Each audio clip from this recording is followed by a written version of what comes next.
দরজায় বেল বাজলে মানে ধরো তুমি অন্য ঘরে আছো, আমরা কিভাবে বুঝতে পারি যে কেউ এসেছে? হ্যাঁ, প্রথমেই তো শব্দটা আমাদের কানে আসে। ঠিক। আর তারপরে বা কিভাবে আমরা ঠিক গিয়ে দরজাটা খুলে দিই? কিংবা ধরো রাস্তা দিয়ে আনমনে হাঁটার সময় হঠাৎ একটা নেড়ি কুকুর তেড়ে এলো। ওরে বাবা, সে তো একটা সাংঘাতিক অ্যালার্মিং পরিস্থিতি। একদম।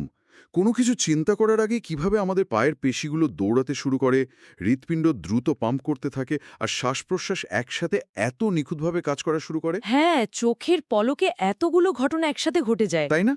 এই যে এত দ্রুত রেসপন্স, এর পেছনে আসলে কে কলকাঠি নাড়ছে? হুম, এই সবকিছুর পেছনে রয়েছে আমাদের শরীরের সবচেয়ে জটিল এবং রহস্যময় একটা নেটওয়ার্ক। আজকের এই ডিপ ডাইভে, মানে আমাদের আজকের এই বিশেষ ক্লাসে, আমরা প্রাণীদেহের সাড়া প্রদান ও ভৌত সমন্বয় অর্থাৎ স্নায়ুতন্ত্র বা নার্ভাস সিস্টেম নিয়ে বিস্তারিত আলোচনা করব। দারুণ একটা টপিক। হ্যাঁ, আজ আমরা মূলত সোর্স মেটেরিয়াল ঘেটে কভার করব স্নায়বিক পথ, নিউরন ও স্নায়ুর গঠন, স্নায়ু সন্ধি বা সাইন্যাপস, আর মানুষের স্নায়ুতন্ত্রের সম্পূর্ণ শ্রেণীবিভাগ।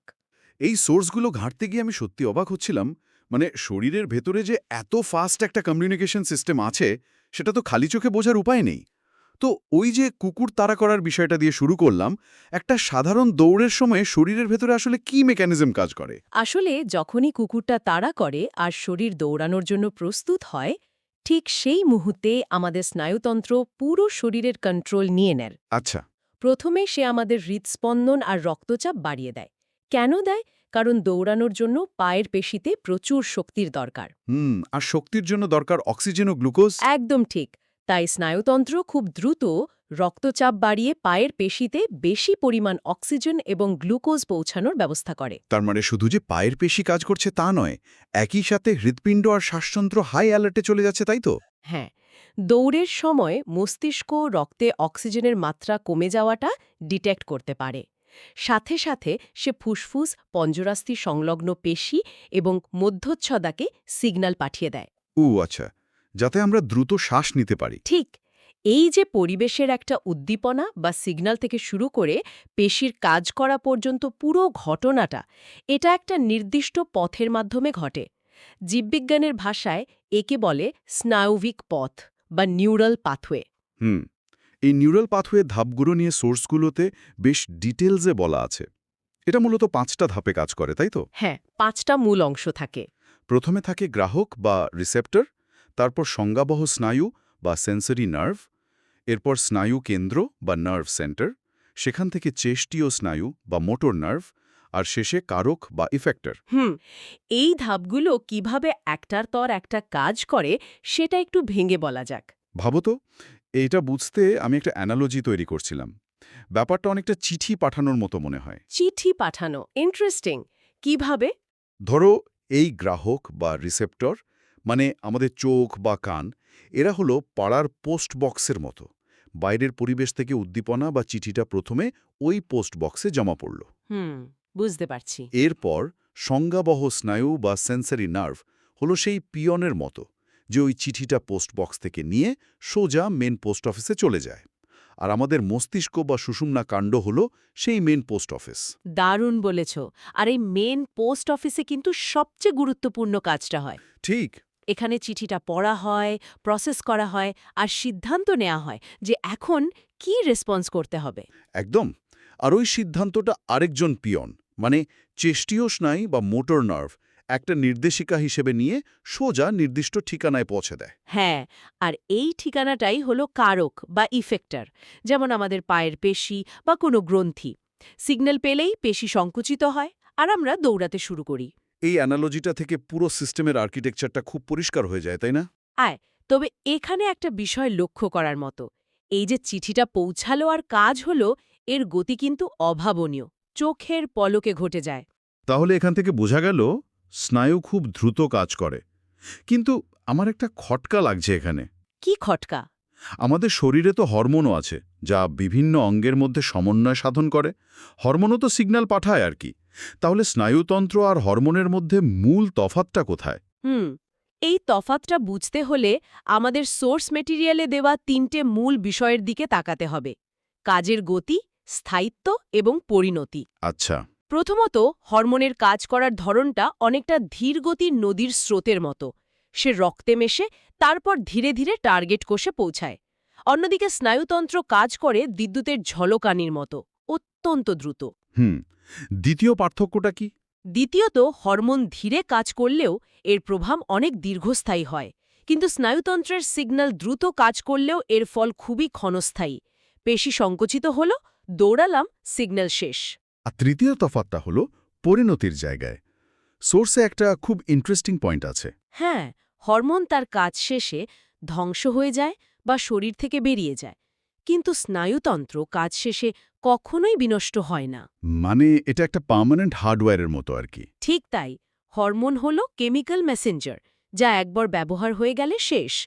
কিন্তু স্নায়ুতন্ত্র হল শরীরের ভেতরের ফাইবার কেবেলের মতো। কাজ শেষ হলে সে আবার পরের সিগন্যাল বহনের জন্য তৈরি। এই পার্মানেন্ট হার্ডওয়্যারের কথায় আসি। যেহেতু এটা দীর্ঘস্থায়ী একটা সিস্টেম, তাই এর গঠনের মূল কারিগর কারা? সোর্সগুলো বলছে এই পুরো নেটওয়ার্কটা অসংখ্য ছোট ছোট ইউনিট দিয়ে তৈরি। যাদের বলা হয় নিউরন বা স্নায়ুকোষ। নিউরন, হ্যাঁ, নিউরন হল স্নায়ুতন্ত্রের গঠনগত এবং কার্যগত একক। একটা আদর্শ নিউরনের গঠন সাধারণ কোষের থেকে বেশ আলাদা। কিরকম আলাদা? এর প্রধানত দুটি অংশ থাকে। প্রথমটি হল কোষ দেহ বা সেল বডি, আর দ্বিতীয়টি হল এই কোষ দেহ থেকে বেরিয়ে আসা বিভিন্ন প্রবর্ধক বা শাখা প্রশাখা। এই কোষদেহ অংশটা নিয়ে একটু কথা বলা যাক।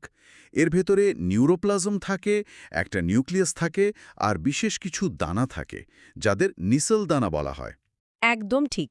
এই নিসেল দানাগুলো মূলত রাইবোপ্রোটিন দিয়ে তৈরি এবং এরা কোষের যাবতীয় বিপাকীয় কাজ সামলায়। কিন্তু এই কোষদেহের সবচেয়ে অদ্ভুত বৈশিষ্ট্যটা আমার কাছে একটা বড় ডিজাইন ফ্ল বলে মনে হয়েছে। তুমি নিশ্চয়ই এর বিভাজন ক্ষমতার কথা বলছো? এই জায়গাটা খুব ইম্পর্ট্যান্ট। হ্যাঁ, সোর্সে বলা আছে স্নায়ুকোষে সেন্ট্রোজোম থাকে ঠিকই, কিন্তু সেটা নিষ্ক্রিয়। হ্যাঁ, আর এই সেন্ট্রোজোম নিষ্ক্রিয় থাকার কারণে নিউরন কখনো বিভাজিত হতে পারে না। মানে একবার নষ্ট হয়ে গেলে বা ড্যামেজ হলে আর নতুন করে তৈরি হবে না। শরীরের অন্যান্য সব কোষ, ধরো ত্বক কেটে গেলে জুড়ে যায়, লিভার নিজে থেকে রিকভার করে, কিন্তু ব্রেনের কোষ ড্যামেজ হলে পার্মানেন্ট। এটা তো একটা চরম দুর্বলতা। আপাত দৃষ্টিতে এটাকে দুর্বলতা মনে হলেও এর পেছনে একটা অসাধারণ লজিক আছে। ব্যাপারটা একটু অন্যভাবে দেখো। আচ্ছা। আমাদের মস্তিষ্ক বা স্নায়ুতন্ত্র তো শুধু সিগন্যাল আদান প্রদান করে না, সে স্মৃতি এবং অভিজ্ঞতাও সঞ্চয় করে রাখে। অসংখ্য নিউরন একে অপরের সাথে যুক্ত হয়ে একটা মেমোরি সার্কিট তৈরি করে। ও, তার মানে তুমি বলছো যদি নিউরন অন্যান্য কোষের মতো প্রতিনিয়ত বিভাজিত হতো এবং পুরনো কোষ মারা গিয়ে নতুন কোষ আসত, তাহলে আমাদের ওই সার্কিটগুলো বা ওয়্যারিংগুলো ভেঙে যেত? একেবারে তাই। যদি নিউরন বিভাজিত হতো তাহলে আমরা আমাদের স্মৃতি, আমাদের স্কেল সব ভুলে যেতাম। মানে সাইকেল চালানো বা সাঁতার কাটার যে মাসল মেমোরি, সেটা আর থাকতো না। হ্যাঁ, এই স্টেবিলিটি বা স্থায়িত্ব ধরে রাখার জন্যই নিউরন তার বিভাজনের ক্ষমতাটা বিসর্জন দিয়েছে।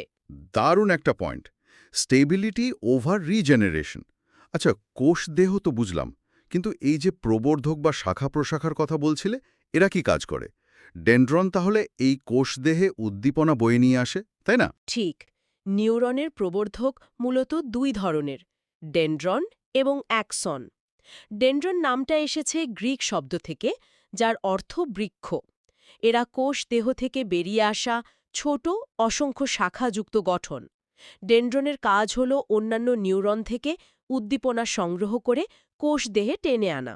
মানে ডেনড্রন হলো রিসিভার অ্যান্টেনা, কিন্তু উদ্দীপনা বাইরে যায় কিভাবে? সেটার জন্যই আছে অ্যাক্সন।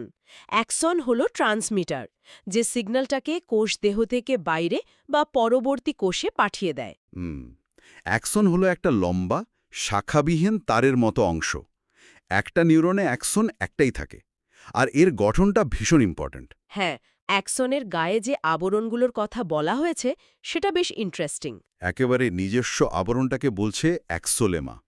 তার উপরে চর্বি জাতীয় পদার্থের একটা লেয়ার থাকে, যাকে মায়োলিন আবরণী বলছে। আর তারও বাইরে থাকে সোয়ান কোষ বা নিউরিলেমার স্তর। আচ্ছা, এই মায়োলিন আবরণীর কাজটা কি? শুধু কি তারটাকে ঢেকে রাখা? শুধু ঢেকে রাখা নয়, এর মূল কাজ হল ইনসুলেশন তৈরি করা। আমরা আমাদের ঘরের ইলেকট্রিক তারের কথা ভাবলেই বিষয়টা বুঝব। মানে ওই তামার তারের উপরে যেমন প্লাস্টিকের কোটিং থাকে। একদম, যাতে ইলেকট্রিসিটি বাইরে লিক না করে। মায়োলিন আবরণী ঠিক সেই কাজটাই করে। এই আবরণী না থাকলে বৈদ্যুতিক সিগন্যাল স্নায়ুর বাইরে লিক হয়ে যেত এবং সিগন্যালের গতি অনেক কমে যেত। কিন্তু সোর্স বলছে যে এই মায়ালিন আবরণী টানা থাকে না, নির্দিষ্ট দূরত্ব পরপর এই আবরণটা বিচ্ছিন্ন হয়ে যায়। ফলে অ্যাক্সনের গায়ে কিছু খাঁজ তৈরি হয়। এই খাঁজগুলোকে বলা হয় র্যানভিয়ারের পর্ব বা নোডস অফ র্যানভিয়ার। যদি ইনসুলেশনই করতে হয়, তাহলে মাঝখানে এই ফাঁকা জায়গা বা খাঁজ রাখার মানে কি? তারটা তো পুরোটা কভার করলেই হতো। এখানেই আসল মজাটা। প্রকৃতির সবচেয়ে স্মার্ট ইঞ্জিনিয়ারিং লুকিয়ে আছে এখানেই। তাই নাকি? সিগন্যাল যখন অ্যাক্সেন দিয়ে যায়, তখন সে সোজা পথে না গিয়ে ওই মায়োলিন আবরণীর ওপর দিয়ে এক র্যানভিয়ারের পর্ব থেকে লাফিয়ে পরের পর্বে চলে যায়। ও আচ্ছা, অনেকটা পুকুরের জলে চ্যাপ্টা পাথর ছুঁড়ে মারলে যেমন সেটা লাফিয়ে লাফিয়ে দ্রুত অনেকটা দূরে চলে যায়, ঠিক সেভাবে। হুবহু তাই। এই লাফিয়ে লাফিয়ে উদ্দীপনা পরিবাহিত হওয়ার পদ্ধতিকে সল্টেটরি কন্ডাকশন বলে। সোজা পথে যাওয়ার চেয়ে লাফিয়ে গেলে সিগন্যালের গতি অনেক গুণ বেড়ে যায়। ওয়াও! এটা এতটাই ফাস্ট যে কুকুর দেখার মিলিসেকেন্ডের মধ্যে আমাদের পায়ের পেশিতে সিগন্যাল পৌঁছে যায়। একদম। তাহলে ব্যাপারটা দাঁড়াচ্ছে, পুরো তারটাকে মোটা না করে শুধু নির্দিষ্ট জায়গায় গ্যাপ রেখে স্পিডটাকে ম্যাক্সিমাইজ করা হয়েছে। অসাধারণ। আচ্ছা, স্নায়ুতন্ত্র তো শুধু এই নিউরন দিয়েই তৈরি নয়। সোর্সগুলোতে আরেক ধরনের কোষের কথা বারবার আসছে, নিউরোগ্লিয়া। এরা কারা? নিউরোগ্লিয়া বা গ্লিয়াল কোষ হল স্নায়ুতন্ত্রের আনসাং হিরোজ। আমাদের স্নায়ুতন্ত্রের মোট কোষের একটা বিশাল অংশ জুড়ে এরা থাকে। মজার ব্যাপার হল, এরা কিন্তু কোনো সিগন্যাল পরিবহন করে না। সিগন্যাল পরিবহন করে না? তাহলে এদের কাজ কি? শুধু কি স্পেস ভরিয়ে রাখা? মোটেও না। এরা হল নিউরনের মেনটেনেন্স টিম। নিউরন নিজে যেহেতু বিভাজিত হতে পারে না, তাই তার অনেক যত্নের প্রয়োজন। নিউরোগ্লিয়া সেই কাজটাই করে। হুম। এরা নিউরনকে ধারণ করে, পুষ্টি যোগায়। এই যে মায়োলিন আবরণীর কথা আমরা জানলাম, সেটা তৈরি করতেও এরা সাহায্য করে। এর মধ্যে মাইক্রোগ্লিয়া নামক এক ধরনের কোষ আছে, যারা ফ্যাগোসাইটোসিস পদ্ধতিতে ব্রেনের ভেতরের ক্ষতিকর জীবাণু বা মৃত কোষগুলোকে খেয়ে পরিষ্কার করে দেয়। এক কথায় এরা সাপোর্ট সিস্টেম। নিউরন যদি ভিআইপি হয়, তবে নিউরোগ্লিয়া হল তার বডিগার্ড এবং কেয়ারটেকার। একদম সুন্দর বলেছ। এটার সাথে একটা বিষয় জুড়ে আছে। নিউরন তো হলো একটা তারের মতো, কিন্তু অসংখ্য তার মিলে কিভাবে একটা আস্ত কেবল তৈরি হয়। মানে আমরা যখন স্নায়ু বা নার্ভের কথা বলি, সেটা তো খালি চোখে দেখা যায়। একটা সরু নিউরন থেকে এত বড় নার্ভ কিভাবে তৈরি হচ্ছে? এখানেও ওই ইলেকট্রিক কেবলের কনসেপ্টটা কাজ করে। অসংখ্য স্নায়ুতন্তু বা অ্যাক্সন একসাথে মিলিত হয়ে একটা স্নায়ু তৈরি করে। সবচেয়ে ভেতরে প্রতিটি স্নায়ুতন্তু এন্ডোনিউরিয়াম নামক যোগকলার আবরণ দিয়ে ঢাকা থাকে। আচ্ছা। এরকম বেশ কয়েকটা তন্তু মিলে একটা বান্ডেল তৈরি করে, যাকে ঘিরে থাকে পেরিনিউরিয়াম। আর এই রকম অনেকগুলো বান্ডেল রক্তবাহ সহ একত্রে এপিনিউরিয়াম নামক একটা শক্ত পর্দা দিয়ে ঘেরা থাকে। এই পুরো কাঠামোটাকেই আমরা নার্ভ বা স্নায়ু বলি। মানে হাজার হাজার অপটিক্যাল ফাইবার নিয়ে যেমন একটা বড় আন্ডারসি কেবল তৈরি হয়, একদম সেরকম স্ট্রাকচার। সোর্সে দেখছি কাজের ভিত্তিতে এই স্নায়ুকে আবার ৩ ভাগে ভাগ করা হয়েছে: অন্তর্বাহী, বহির্বাহী এবং মিশ্র স্নায়ু। হ্যাঁ, অন্তর্বাহী বা সংজ্ঞাবাহ স্নায়ু হল তারা যারা গ্রাহক থেকে সিগন্যাল মস্তিষ্ক বা স্নায়ুকেন্দ্রে নিয়ে আসে, যেমন অলফ্যাক্টরি স্নায়ু বা অপটিক স্নায়ু। এটা মনে রাখা খুব সোজা। অন্তর্বাহী মানে ভেতরে বা কেন্দ্রে আসছে, অর্থাৎ বাইরের সিগন্যাল মস্তিষ্কে আসছে।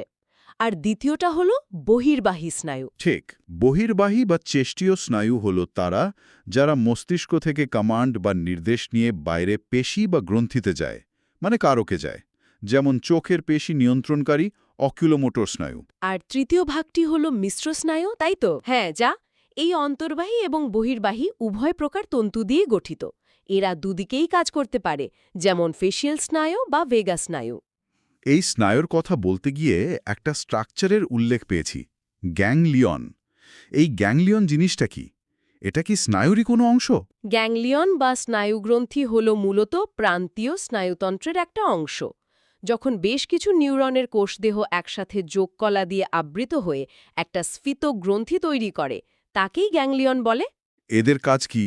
এরা কি কোনো লোকাল রিলে স্টেশন হিসেবে কাজ করে? একদম ঠিক ধরেছ। এরা অনেকটা সাবস্টেশনের মতো কাজ করে। আমাদের শরীরের ভেতরের বিভিন্ন অঙ্গ, যেমন গ্রাসনালী, পাকস্থলী, এগুলোর কাজ নিয়ন্ত্রণ করে। এছাড়া অমেরুদণ্ডী প্রাণীদের ক্ষেত্রে এই গ্যাংলিয়ন থেকে নিউরোহরমোনও খরিত হয়। এখন প্রশ্ন হচ্ছে, পরপর দুটো নিউরন তো সরাসরি ফিজিক্যালি যুক্ত থাকে না। সোর্স বলছে এদের মাঝখানে একটা সূক্ষ্ম ফাঁকা জায়গা থাকে। তাহলে একটা নিউরনের অ্যাক্সন থেকে পরের নিউরনের ডেনড্রনের সিগন্যাল পার হয় কিভাবে? মাঝখানের এই ফাঁকা জায়গাটা কিভাবে পেরোয়? এখানেই স্নায়ুতন্ত্রের সবচেয়ে ম্যাজিক্যাল জায়গাটা চলে আসে, যাকে বলা হয় স্নায়ু সন্ধি বা সাইন্যাপস। দুটো স্নায়ুকোষের মধ্যবর্তী এই সূক্ষ্ম ফাঁক বিশিষ্ট সংযোগস্থল, যেখান দিয়ে বার্তা পরিবাহিত হয়, সেটাই সাইন্যাপস। আচ্ছা। একটা নিউরনের অ্যাক্সনের শেষ প্রান্ত, যাকে প্রিসাইন্যাপটিক নব বলে, এবং পরের নিউরনের ডেনড্রনে মাঝখানে এই ফাঁকা জায়গাটা থাকে, যাকে সাইন্যাপটিক ক্লেফট বলে। কিন্তু সিগন্যালটা ওই ক্লেফট বা তরলপূর্ণ ফাঁকা জায়গা পার হয় কি করে? ইলেকট্রিক সিগন্যাল কি লাফ দেয়? না, বৈদ্যুতিক সিগন্যাল যখন একেবারে প্রান্তে চলে আসে, তখন সে আর সরাসরি লাফাতে পারে না। অ্যাক্সনের শেষ প্রান্তে কিছু ছোট ছোট থলি থাকে, যাদের সাইন্যাপটিক ভেসিকল বলে। ওই থলিগুলো ফেটে যায় এবং ভেতর থেকে এক ধরনের রাসায়নিক পদার্থ বের হয়, যাকে নিউরোট্রান্সমিটার বলে। যেমন ধরো অ্যাসিটাইল কোলিন। একদম। অ্যাসিটাইল কোলিন হল এরকম একটা খুব পরিচিত নিউরোট্রান্সমিটার। তার মানে বৈদ্যুতিক সিগন্যালটাই এখানে এসে একটা রাসায়নিক সিগন্যালে কনভার্ট হয়ে যায়। এই কেমিক্যালগুলো ফাঁকা জায়গাটা পার হয়ে পরের নিউরনের ডেনড্রনে গিয়ে ধাক্কা মারে, আর সেখানে আবার নতুন করে বৈদ্যুতিক সিগন্যাল তৈরি হয়। ঠিক তাই। ইলেকট্রিক্যাল থেকে কেমিক্যাল, তারপর আবার ইলেকট্রিক্যাল। কিন্তু মাঝখানে এই কেমিক্যাল করার দরকার কি?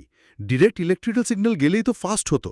পুরো সিস্টেমে এত স্পিড বাড়ানোর চেষ্টা, আর এখানে এসে আবার কেমিক্যালের জন্য স্লো করে দেওয়া লজিক কি? লজিকটা হলো কন্ট্রোল মেকানিজম বা নিয়ন্ত্রণ। সাইন্যাপস একটা টোল বুথের মতো কাজ করে। যদি সরাসরি বৈদ্যুতিক সংযোগ থাকত, তাহলে সিগন্যাল যে কোনো দিকে যেতে পারত এবং একটা ছোট্ট সিগন্যাল পুরো ব্রেনে আনকন্ট্রোলডভাবে ছড়িয়ে পড়ত। ও আচ্ছা। সাইন্যাপস নিশ্চিত করে যে সিগন্যাল শুধু একমুখী হবে, অর্থাৎ অ্যাক্সন থেকে ডেনড্রনের দিকেই যাবে। এছাড়া কোন সিগন্যালটাকে ব্লক করতে হবে আর কোনটাকে আরও স্ট্রং করতে হবে, সেটা এই নিউরোট্রান্সমিটারের পরিমাণ দিয়ে খুব সূক্ষ্মভাবে কন্ট্রোল করা যায়। চমৎকার। তার মানে স্পিডের চেয়ে এখানে অ্যাকিউরেসি এবং কন্ট্রোলের উপর বেশি জোর দেওয়া হয়েছে। আর এই কেমিক্যাল সিগন্যালের কথায় নিউরো হরমোন নিয়েও একটু বলা দরকার। সোর্সে ভ্যাসোপ্রেসিনের কথা আছে। নিউরোট্রান্সমিটার আর নিউরো হরমোনের কাজ কি একই? কিছুটা কাছাকাছি।